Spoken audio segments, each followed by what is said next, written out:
Hola les amis, on est fin janvier. C'est le temps de commander nos semences si on ne l'a pas déjà fait. Et aussi, on va commencer certains semis.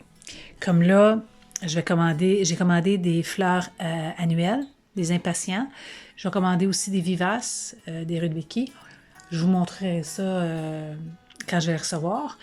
Parce que celles-ci ont besoin d'être semées janvier-février, parce que c'est important de regarder, même de faire un tour dans le site internet, là.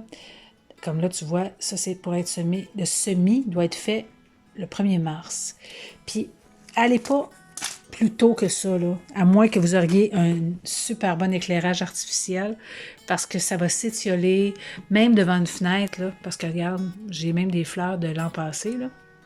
Je vous avais montré une vidéo que j'ai conservée. Et par manque de lumière, pendant le mois de décembre, janvier, ça s'est étiolé un peu. Là, je vais faire un ménage bientôt. Je vais les tailler, je vais faire des boutures. Je vous montrerai ça. Et aussi, on regarde nos semences qu'on a conservées, nos semis. Parce que, mettons un exemple, dans mes haricots, j'avais une semence qui avait du mildiou après. Fait que c'est un petit genre de moisissure. Fait que c'est important de les enlever pour pas que toutes nos semences soient contaminées. Je vais aussi essayer, mettons, mes cornichons, mes concombres que j'ai conservés. Je vais regarder si elles poussent, parce que là, je ne voudrais pas me ramasser un exemple au printemps, quand il va être le temps de faire mes semis, puis que ça ne fonctionne pas. Il me reste quand même un peu de semences de concombre, mais j'en avais conservé. Fait que je voudrais éventuellement ne plus avoir à en commander. Fait on fait ça. On se fait une petite liste. Semences à commander. Comme là, tu vois, Alécoumène, mon fournisseur de semences biologiques, que j'aime beaucoup parce qu'ils ont une bonne germination, dans le sens que la majorité des semences vont croître. Puis ça, c'est important de regarder ça aussi. Fait que je me fais une liste de semences à commander. J'en aurai pas beaucoup. Je pense que j'en ai comme 4-5, là. Puis je vais pouvoir, cette année, étant donné qu'il me reste encore beaucoup de semences, ben d'année en année, on peut se permettre de se commander des choses plus rares ou des nouveautés. Fait qu'on regarde ça. C'est le temps. C'est pour ceux qui veulent s'initier au jardinage. Faites-vous une petite liste. Commandez les choses que vous aimez. Un exemple, si vous avez juste un balcon, ben vous êtes capable dans une jardinière de faire pousser un plant de kale, un plant de salade, de bétacarde. Puis, je viens de penser à ça. Bétacarde, il faut que je regarde si j'en ai encore. OK, je vous embrasse, je continue. Puis, c'est plaisant. La saison du jardinage s'en vient. Fait qu'on va avoir peut-être un petit peu plus de capsules. Bye.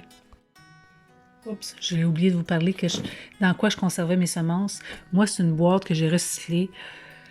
Je pense que c'était des avocats ou un légume que j'avais acheté, mais était très solide, tu sais, était fait en bois. Fait que je trouve que c'est une bonne alternative pour conserver nos semences. On peut amener notre boîte avec nous quand on va semer.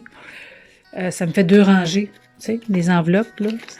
Et là, ce que je vais faire, avant d'aller le serrer, je vais les mettre par ordre alphabétique. Fait qu'ils vont être plus faciles à trouver. Puis je vais faire la même affaire avec mes enveloppes. J'ai trouvé des bonnes idées de classement. On peut prendre des enveloppes à CD, des choses comme ça.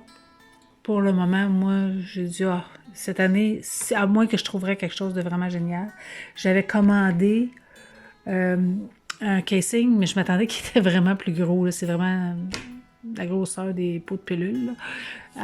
Puis j'aime bien garder mon enveloppe, parce que sur l'enveloppe, il y a souvent toute l'information dont j'ai besoin. Fait que, à moins que je trouverais du temps là, pour faire ça tranquillement. Mais là, pour l'instant, ça va faire le travail. Je remets ça en ordre alphabétique, puis je suis prête pour mes semis. Encore une fois, bisous! Hola, t'as comme moi. Bon, je suis allée sur le site de l'Écoumène pour vous montrer un exemple comment on fait notre recherche. Fait que là, je ne veux pas faire de publicité pour cette marque de semences-là, mais c'est pour vous montrer comment ça fonctionne. On va voir semences bio, semences potagères. Ici, on a des nouveaux, on peut voir les nouveautés, on peut voir les coups de cœur, on peut voir les promotions. Je n'ai pas besoin d'y aller, là, mais c'est intéressant. Les coups de cœur, c'est que c'est des nouvelles semences qui ont essayé puis que ça a été le coup de cœur de l'écoumène. Si on regarde ici, comme un exemple, moi, je vais aller chercher du concombre. Vous avez vu, hein, il y avait beaucoup de ruptures de stock.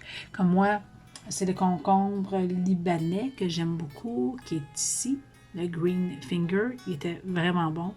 Donc, je vais en avoir cette année. On clique. Et là, on a l'information concernant cette variété de semences-là. On a 20 semences par sachet. Fait que, dépendamment de combien vous voulez en semer, c'est sûr que pour une famille, là, tu vois, l'an passé, j'avais 5 plants de concombre.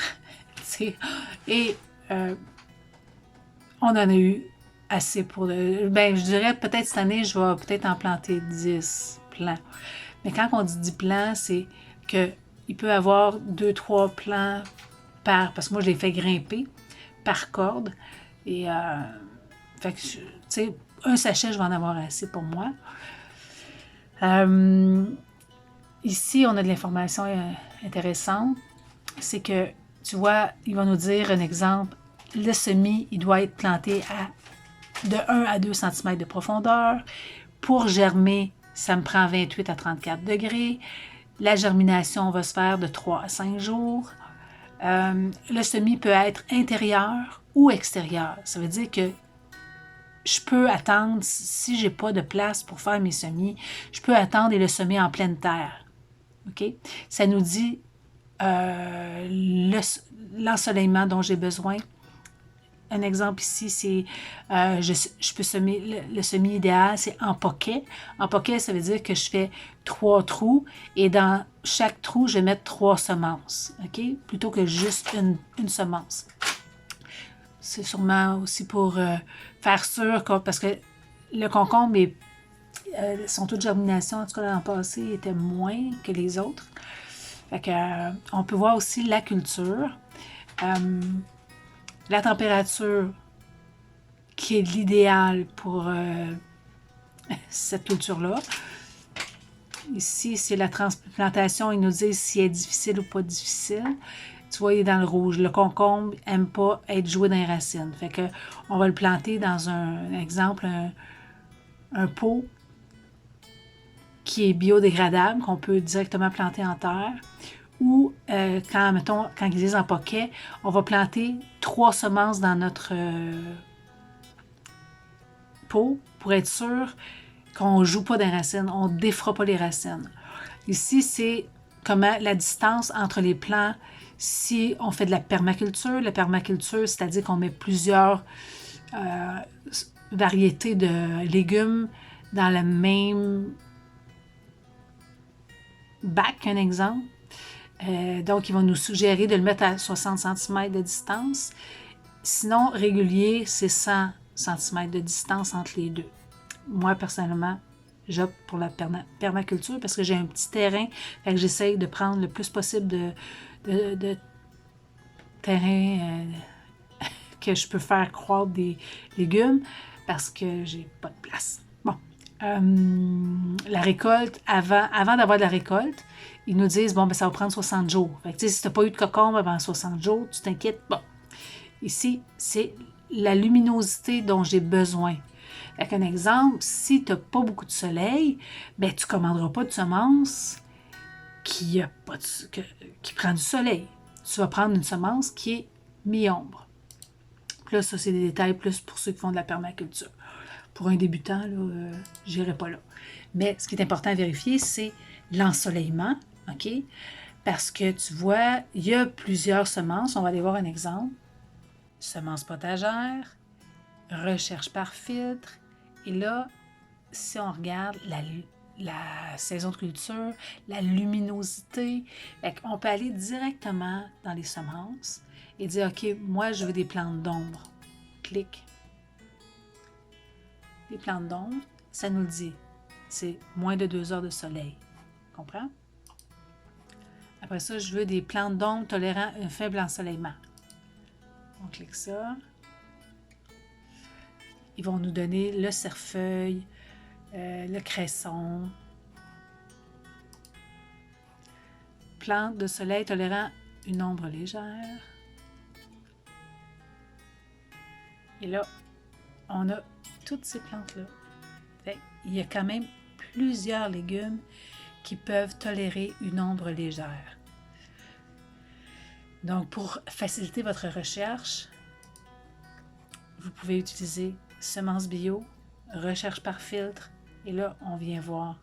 Ici, si, admettons, je cherche des annuels ou des vivaces, comme je vous dis, la saison de la culture, saison fraîche, saison chaude, le type de semis, semis extérieur, intérieur. Admettons que vous n'avez pas de place pour faire des semis intérieurs, bien là, vous allez voir toutes les semences qui demandent qu'on peut semer directement au jardin, qu'on n'a pas à se casser le bicycle, comme on dit en québécois, n'est pas à se préoccuper de faire des semis intérieurs. Puis on voit qu'il y a quand même beaucoup de légumes.